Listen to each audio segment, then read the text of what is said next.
ជំរាបសួរបងប្អូនទាំងអស់គ្នាបាទឥឡូវជាគេអាំងសាច់របស់យើងមាននៅក្នុងស្តុកវិញណាបាទមករយៈមុនចូលឆ្នាំឃើញបងប្អូនយើងឆាតមកជាច្រើនប៉ុន្តែដោយសារយើងមិនមែនជា friend Facebook ជាមួយគ្នាអញ្ចឹងទៅវាអត់លោតសញ្ញាកណ្ដឹងឲ្យដឹងក៏សូមអធិស្ឋានដល់បងប្អូនទាំងអស់គ្នាមែនតើបាទបងប្អូននៅតែចង់បានបងប្អូនអាចតំណមកលេខ Telegram បងប្អូនបាន099 49 15 32និងលេខមួយខ្សែទៀត097 520 គុត 10 គុត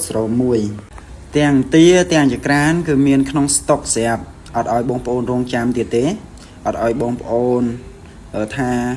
ឆាតមកមិនតបទេមកមិនលើកដល់ពេលទេមកឆាតមកបានហើយទាអស់ពីស្តុកចក្រានអស់ពីស្តុកឥឡូវហ្នឹងបងប្អូនទិញដែកនិងកំងដែកជាច្រើនដើម្បីតឡើងទាតឡើងចក្រានលក់ជូនបងប្អូន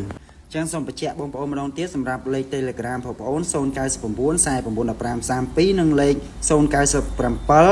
520 គុត 10 គុត 01ហើយទីតាំងបងប្អូននៅព្រៃសរចិត្តស្តុបវិសាញ់បើបងប្អូនមកកាត់តាមស្តុបវិសាញ់បងប្អូននឹងឃើញក្រាស់សាំង TP លងម៉ែមួយទល់មុខក្រាស់សាំង TP ហ្នឹងមានផ្លូវលំមួយបងប្អូនចូលតែ200 ម៉ែត្រដល់ទីតាំងបងប្អូនហើយអរគុណច្រើនដល់ថែជនទាំងអស់គ្នាដែលតែងតែគាំទ្រសិប្បកម្មវាត្រាស់មិនថាអន្ទាមិនថាចក្រានមិនថាចដាវលមិនថាការងារផ្សេងទៀតបងប្អូនតែងតែគាំទ្រមានបងប្អូនទៅខ្ញុំមានថ្ងៃនេះអរគុណច្រើនមែនតើបងប្អូនទាំងអស់គ្នា